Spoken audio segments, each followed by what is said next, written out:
भोपाल से प्रस्तुत हैं प्रादेशिक समाचार। नमस्कार, समाचारों के साथ मैं जितेंद्र रघुवंशी। पहले मुख्य समाचार।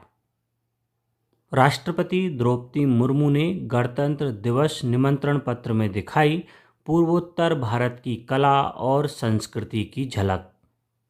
प्रधानमंत्री नरेंद्र मोदी ने पश्चिम बंगाल को दी 830 करोड़ की सौगात। 3 अमृत भारत ट्रेनों को दिखाई हरी झंडी। और मुख्यमंत्री डॉक्टर मोहन यादव दावोस में विश्व आर्थिक मंच के सामने रखेंगे मध्य प्रदेश में निवेश का रोड मैप। अब समाचार विस्तार से।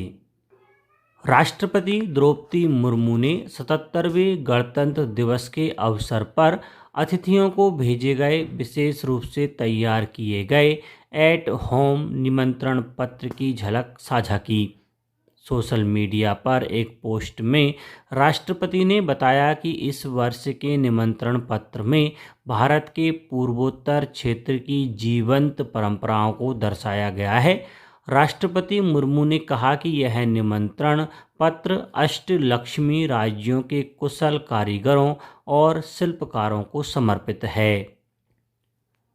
प्रधानमंत्री नरेंद्र मोदी ने पश्चिम बंगाल में 830 करोड़ रुपए से अधिक की कई विकास परियोजनाओं का उद्घाटन और शिलान्यास किया।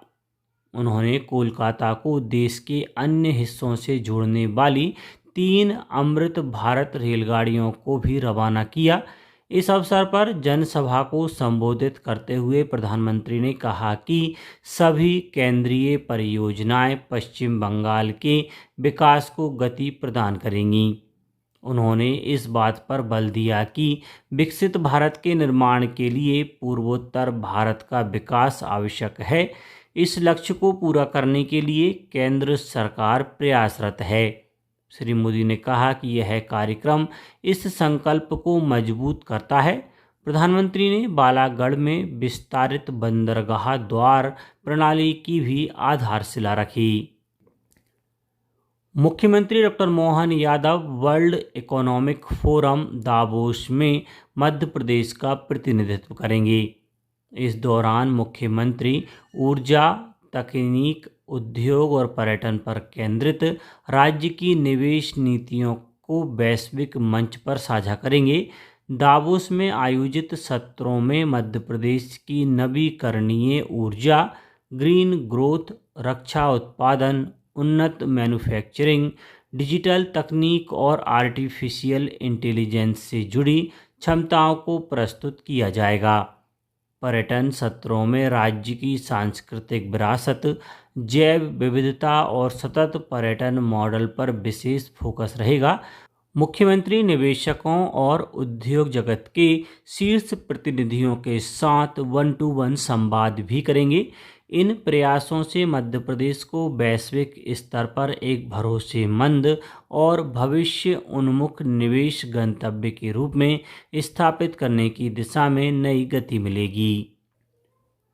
केंद्रीय कृषि मंत्री शिवराज सिंह चौहान ने रायसेन में आयोजित कार्यक्रम को संबोधित करते हुए बताया कि सांसद खेल महोत्सव 2025 का लोकसभा स्तरीय फाइनल 2 फरवरी को रायसेन जिले में आयोजित किया जाएगा। इस प्रतियोगिता में कबड्डी और क्रिकेट के फाइनल मुकाबले खेले जाएंगे। श्री चौहान ने कहा कि विजेता खिलाड़ियों के लिए आकर्षक पुरस्कार रखे गए हैं।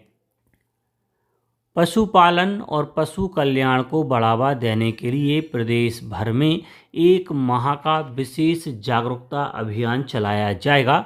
भारत सरकार के मत्स्य पालन, पशुपालन एवं डेयरी विभाग के निर्देश पर यह पशुपालन एवं पशु कल्याण जागरूकता माह 13 फरवरी 2026 तक आयोजित किया जाएगा। इस अभियान के तहत पशुपालकों, किसानों, छात्र छात्राओं को पशुपालन, डेयरी, बकरी एवं मुर्गी पालन से जुड़ी योजनाओं और पशु कल्याण की जानकारी दी जाएगी। राज्य, जिला और विकासखंड स्तर पर संगोष्ठियां, वेबिनार, स्कूल कॉलेजों में कार्यक्रम और गौशालाओं में गतिविधियां आयोजित होंगी। मोबाइल वेटरनरी यूनिट गांव-गांव जाकर पशु चिकित्सा सेवाओं, टीकाकरण और योजनाओं का प्रचार करेगी। अभियान की निगरानी संभाग और राज्य स्तर पर की जाएगी। अनूपपुर जिले में मध्य प्रदेश इको पर्यटन बोर्ड द्वारा आयोजित अनुभूति शिविर में बच्चों को वनों और वन्य प्राणियों के संरक्षण का संदेश दिया गया। शिविर में एसडीएम ने कहा कि प्रकृति के संतुलन और मानव जीवन के लिए वनों को बचाए रखना अत्यंत आवश्यक है। बच्चों को वन भ्रमण के दौरान पेड़ पौधों, पक्षियों, उड़न गिलहरी, गिद्ध प्रजाति, वन्य जीव संरक्षण और स्वच्छ पर्यावरण के महत्व की जानकारी दी गई। साथ ही पौधारोपण, स्वच्छता और वन संरक्षण की शपथ दिलाई गई। शिविर के माध्यम से विद्यार्थियों में प्रकृति के प्रति जागरूकता और संरक्षण का भाव विकसित किया गया। अब बात मौसम की।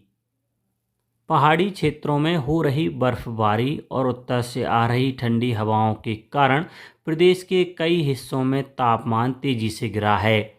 शहडोल जिला प्रदेश का सबसे ठंडा रहा, जहां कल्याणपुर में न्यूनतम तापमान 3 डिग्री सेल्सियस दर्ज किया गया। उमरिया में 4.8 डिग्री और 25 से अधिक शहरों में पारा 10 डिग्री से नीचे रहा। मौसम विभाग के अनुसार अगले कुछ दिनों में पश्चिमी विक्षोभ के असर से 22-23 जनवरी के बाद प्रदेश के कुछ हिस्सों में हल्की बारिश की संभावना है। अब कुछ समाचार संक्षेप में। धार जिला मुख्यालय पर स्थित भोजशाला में बसंत पंचमी पर अखंड पूजा को लेकर समाज जनों को प्रेरित करने के लिए बाल मनुहार यात्रा निकाली गई, जिसमें बड़ी संख्या में बच्चों ने भाग लिया। नर्मदापुरम के शासकीय औद्योगिक प्रशिक्षण संस्था में रोजगार मेला आयोजित किया गया। मेले में 130 छात्र छात्राओं ने सहभागिता की। इनमें से विभिन्न कंपनियों द्वारा 70 छात्र छात्राओं का चयन किया गया। जबलपुर में बरेला क्षेत्र में तेज रफ्तार कार ने 13 मजदूरों को कुचल दिया। हादसे में 2 मजदूरों की मौके पर ही मौत हो गई, जबकि 11 मजदूर घायल हो गए। सभी घायलों को मेडिकल कॉलेज अस्पताल रेफर किया गया है।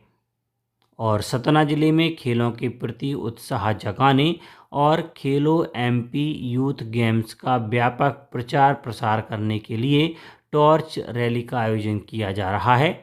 खेलो एमपी यूथ गेम्स की टॉर्च रैली भोपाल से चलकर सतना पहुंची। अंत में मुख्य समाचार एक बार फिर।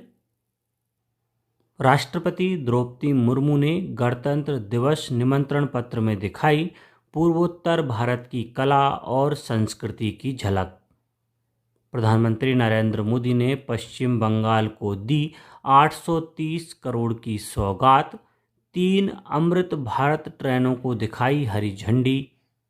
और मुख्यमंत्री डॉक्टर मोहन यादव दावोस में विश्व आर्थिक मंच के सामने रखेंगे मध्य प्रदेश में निवेश का रोड मैप। आज के इस बुलेटिन में बस इतना ही। नमस्कार।